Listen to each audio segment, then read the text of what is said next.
Hello, everyone, and welcome again to Elevating Your Life. So happy to have you with us today. Today, I have just a fantastic guest to share with you. We have Dr. Greg Hammer. He is a recently retired professor at Stanford University School of Medicine, pediatric intensive care physician, pediatric anesthesiologist, wellness and mindfulness lecturer, and the author of Gain Without Pain, the Happiness Handbook for Healthcare Professionals, and co-author of the upcoming new book, A Mindful Teen, helping today's teenagers thrive through gratitude, acceptance, intention, and non-judgment. And I am just so happy to have you with us today, Dr. Hammer. Thank you. Great to be with you again, Paula. Oh, I just loved it. And I enjoyed sharing you a couple of years ago. You're just fantastic. Well, first off, if you want to share a little more of your background and then maybe uh, tell us what prompted you to write A Mindful Teen. Tell us about that. Well, as you know, I've always been interested in health, and that means physical health and mental health, with an emphasis on the principles of physical health being sleep, exercise, nutrition, some supplements, some drugs that may contribute to health span, meaning the combination of healthiness and longevity. So my undergraduate degree is in nutritional science, and that was a big part of my critical care practice because we tend to otherwise starve our patients in the intensive care unit for one reason or another. Nutrition is so important, and I've always been involved in sports and athletics, and became very interested in sleep physiology as well. So I think sleep, exercise, nutrition are the core of our physical well-being. And as far as our mental well-being, I've always been interested in that also. And I've been a longtime student of something called Advaita Vedanta, which is also called non-duality. And the idea is that we share our being with everyone and everything. In other words, we're all made out of the same stuff. You want to call that consciousness or whatever else. And unfortunately, our brains are programmed to focus on the past and the present, whereas the past and the future, whereas the present is where happiness resides. And we also have a negativity bias. We tend to remember the negative and forget the positive. And so these have been things I've had a long time interest in. And so I uh, got involved in the WellMD program at Stanford when I was a professor in the medical school there.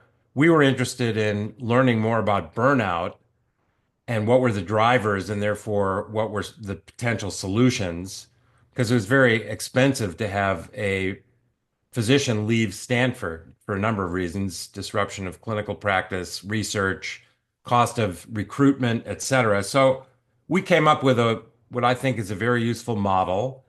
And I was asked to give a talk on burnout and then another one and another one. And so pretty soon I really started focusing on what I think the drivers of personal resilience are, which is one of the components of wellness or burnout.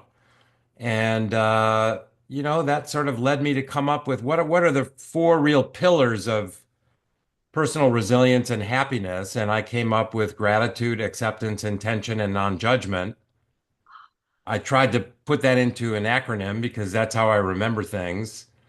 And five letters would be too many, more than I can remember. And three, I was sure I would be leaving something out. So that's how I settled on gain. And based on my practice of pain medicine and anesthesiology, the no pain, no gain didn't seem quite right to me. So I sort of flipped it. And the title is Gain Without Pain. So I think we can actually practice gratitude, acceptance, intention, non-judgment without causing ourselves undue pain. Quite the reverse, of course.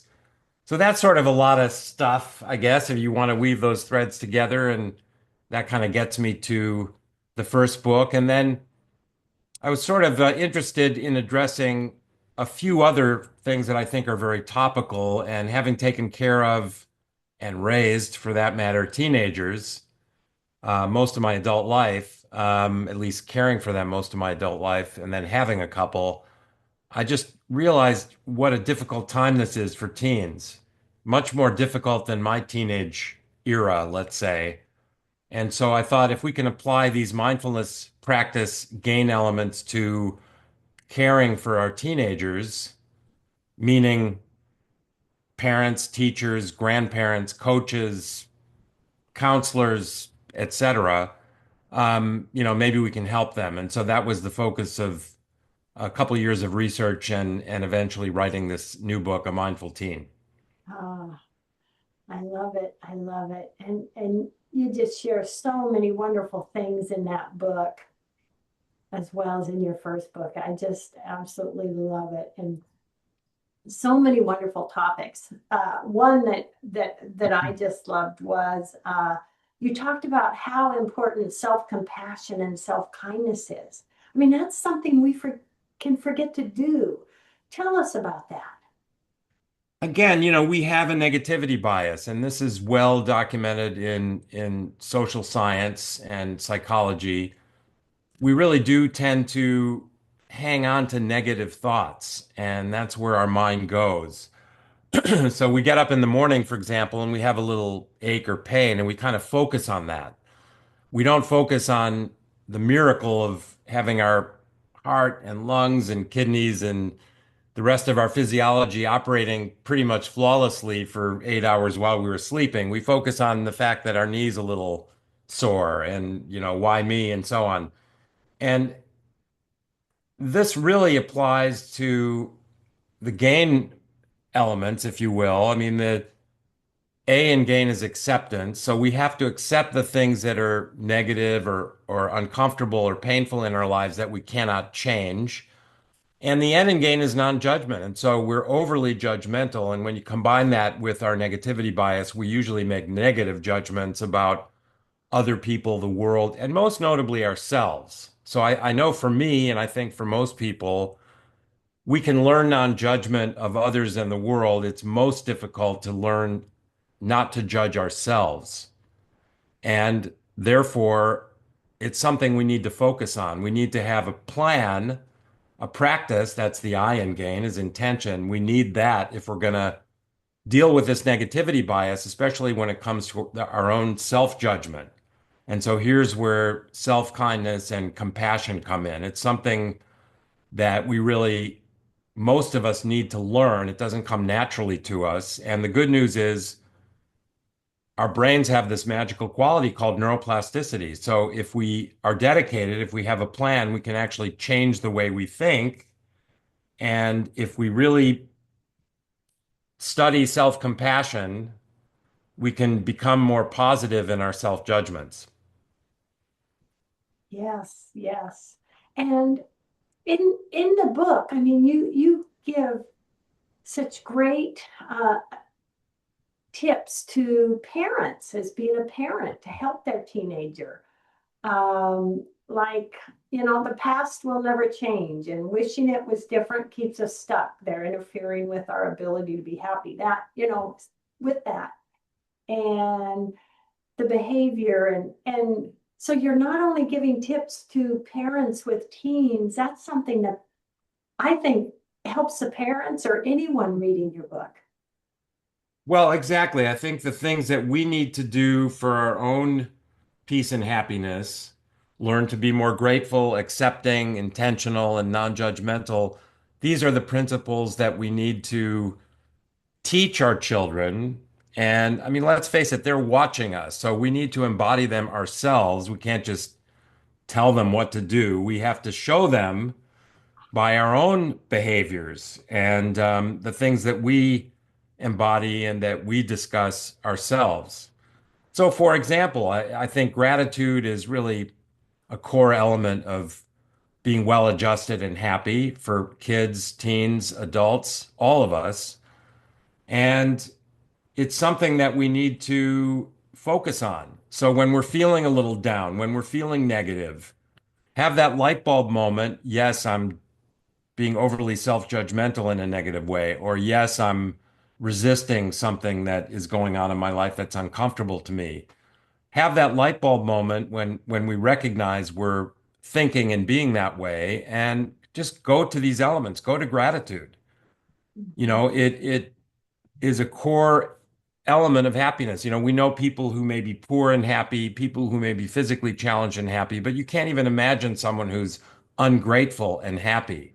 Yes. So when we're feeling down, feeling negative, judging ourselves in a negative way, have that light bulb moment and divert our thoughts to something involving gratitude, for example. Like, look at how fortunate I am. I was having a conversation with my daughter yesterday, and she's very stressed out. Her dog has an infection in her paw, and she's very worried about her dog, and she's working really hard. And she's a psychologist, and sometimes, as you can appreciate, we get people in psychology get a little bit wrapped up in all of the woes of their clients. Anyway, she's been stressed out, and I just reiterated to her, go to gratitude when you're feeling that way, when you're feeling stressed out.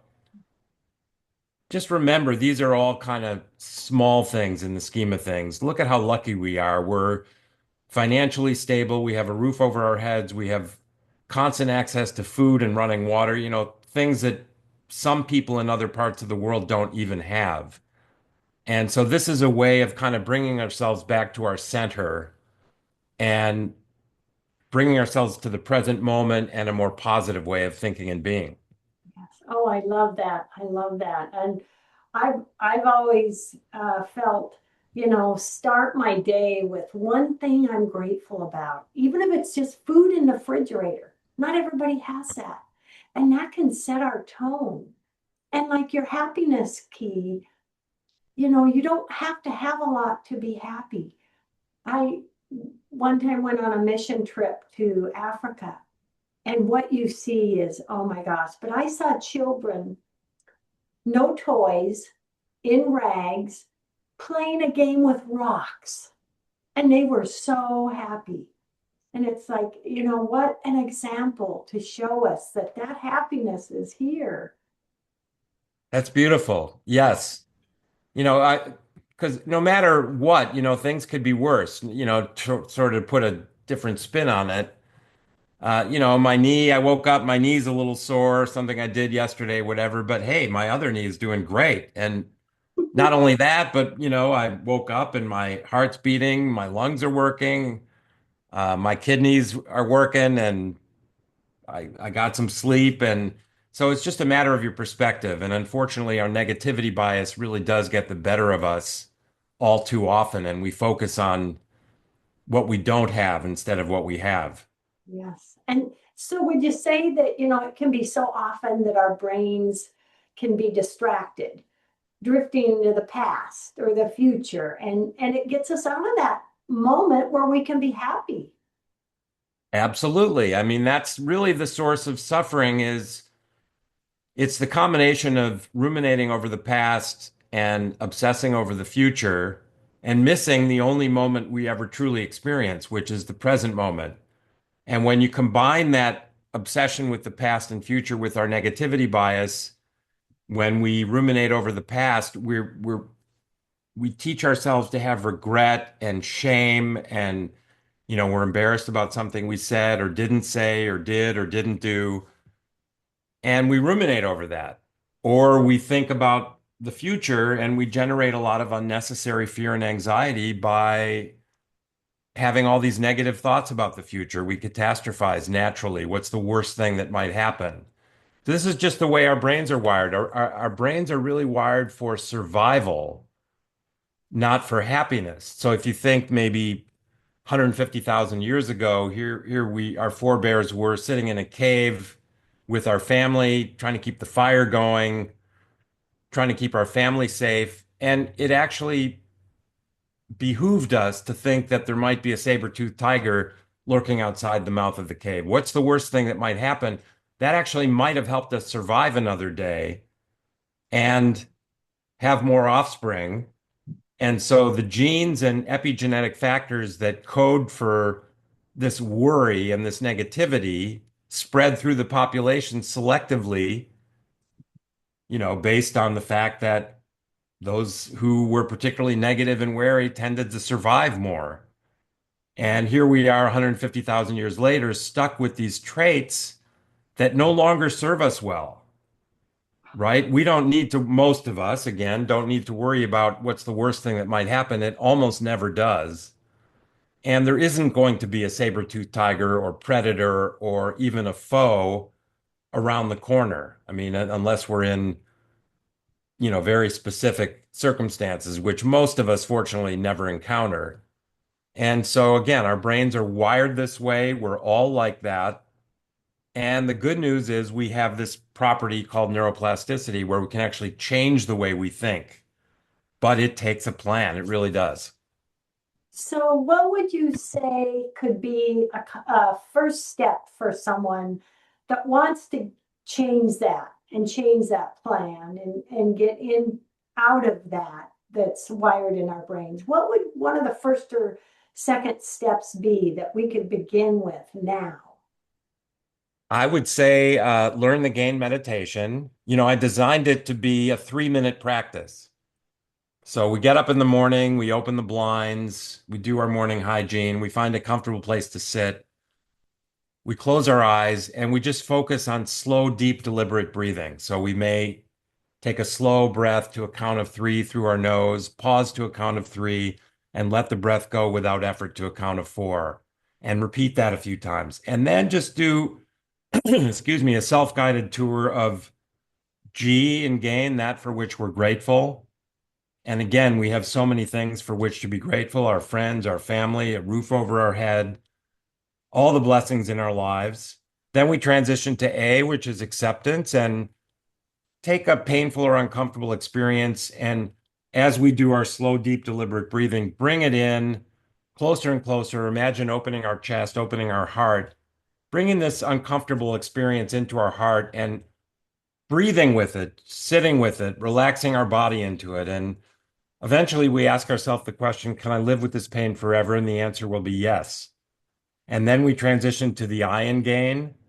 Maybe our intention today is just being a little more focused on the present moment. So we spend 5 or 10 seconds focusing on the pressure of the chair against our body, the sound of a lawnmower in the background, which I can hear now, the sound of an airplane going by in the distance. We focus on our present experience.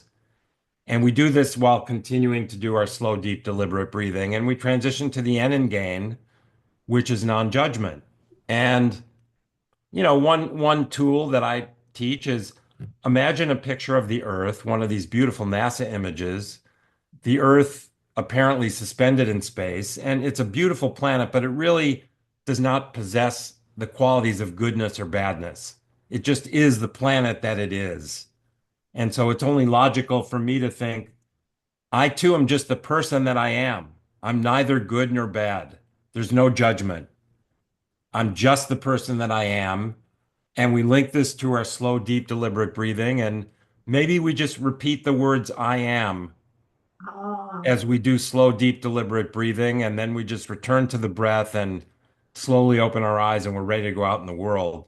And what happens when we embrace this practice is that when we find that we're being ungrateful or resisting or lapsing into our old ways of thinking or being overly judgmental, a light bulb goes off. So I do my gain practice. I have a cup of coffee. I get in my car to go drive to work. Somebody's cutting me off. I start to have all these negative judgments about the driver. And then a light bulb goes off, and I think, I just did my gain meditation. There's no judgment. I don't need to judge that person and just drop it. And you get a little dopamine hit, a smile instead of a hit of adrenaline. So that's what I teach and recommend. But, to answer your question, what's the first thing you might do is just start with gratitude. Do a little exercise before you go to sleep tonight. Think of 3 good things that happened today.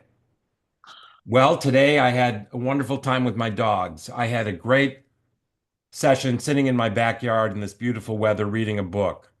I had 28 minutes talking to Paula Vail.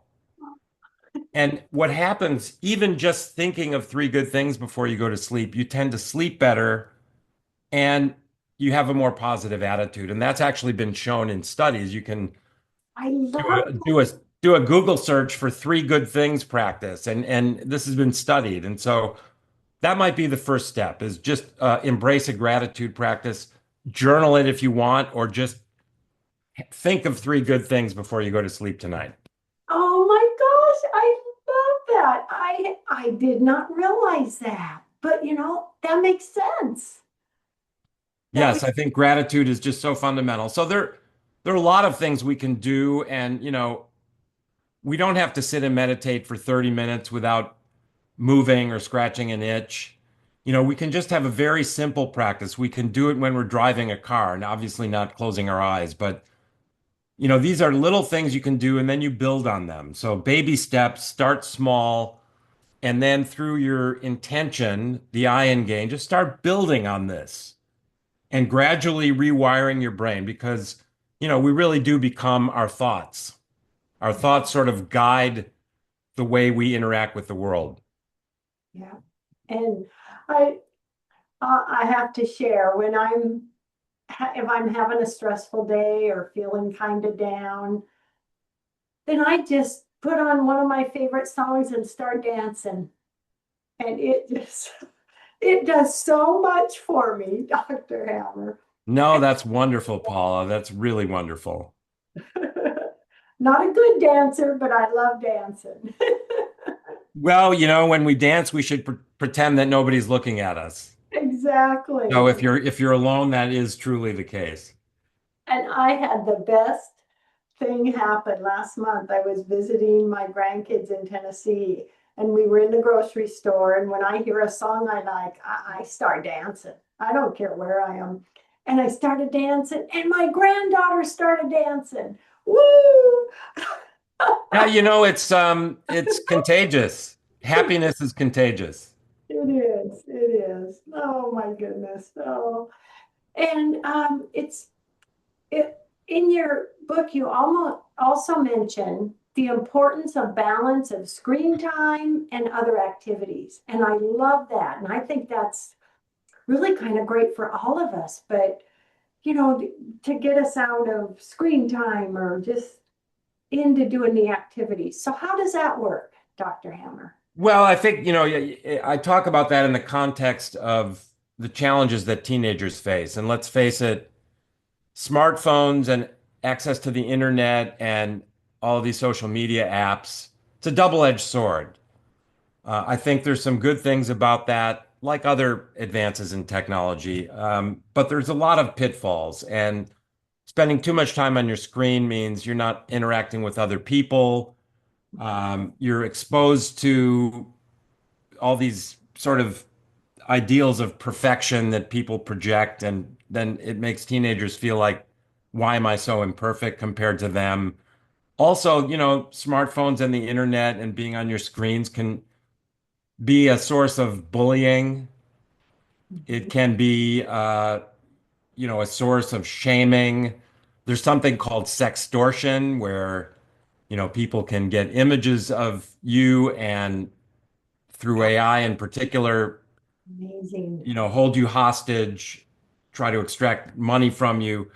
So I think the thing to do for parents is to limit screen time, make sure that when we're having family time, the screens are put away. When I wrote the book, A Mindful Teen, it was just beginning to be a practice in many schools that smartphones were not allowed in school.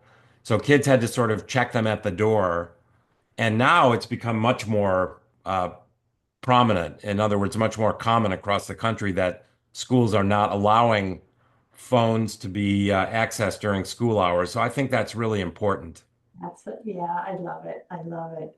We have about 3 minutes left, Dr. Hammer.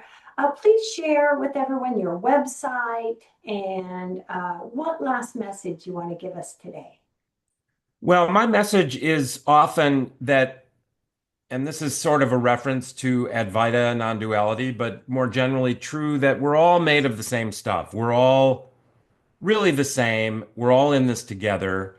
And because of our negativity bias and our self-judgment, we tend to think that we're alone, that we have all these dirty little secrets. And if people knew what they were, they wouldn't want to be friends with us or interact with us. No, that's not the case. We all think the same way. Our brains are all wired the same way. So just, I think it's really important for people to keep in mind that we're all the same. We're all in this together. We're all made of the same stuff. The negative thoughts I have are probably the same ones you have, and it's not our dirty little secret. As far as where to find me, a lot of places. If you just Google my name, you'll find my Instagram, TikTok. The website for the new book is amindfulteen.com. A mindful teen without punctuation, all lowercase.com. My personal website is greghammermd.com. So I'm out there. It's easy to find me. Yeah. And you share a lot of great stuff on your website. Um, I just love looking at your website and the great health information, nutrition stuff. It's just fantastic. So it's really a great checkout for everyone to do. Well, Oh, thank you for that, Paula. you're welcome. And before we go, one quick question. Do you see yourself, do you have another book in mind or any projects? I'm thinking of doing a book about nutrition, specifically about vitamins, minerals, and supplements. And the first half of the book would be educational material on all the vitamins and minerals. And the second half of the book would actually be a cookbook. So using these for recipes. So the question is, do we really need to take supplemental vitamins, minerals, and supplements, or can we get all of what we need or almost all of what we need through nutrition? And the answer is yes, with a few exceptions like vitamin D, et cetera. But I'm thinking about doing that as my next project, Paula. And we're also starting a podcast in the next few months. So those are things that are sort of coming up. Okay, all righty. I'm going to be watching for that. How exciting. Oh my gosh. It's just a pleasure to share you with everyone, Dr. Hammer, and thank you so much for the difference you make in so many lives. Well, thank you, Paula. I really appreciate it, and it's lovely to chat with you again. Well, thank you so much. Everyone out there, love, hugs, and blessings. Dr. Hammer, love, hugs, and blessings. Thank you, Paula.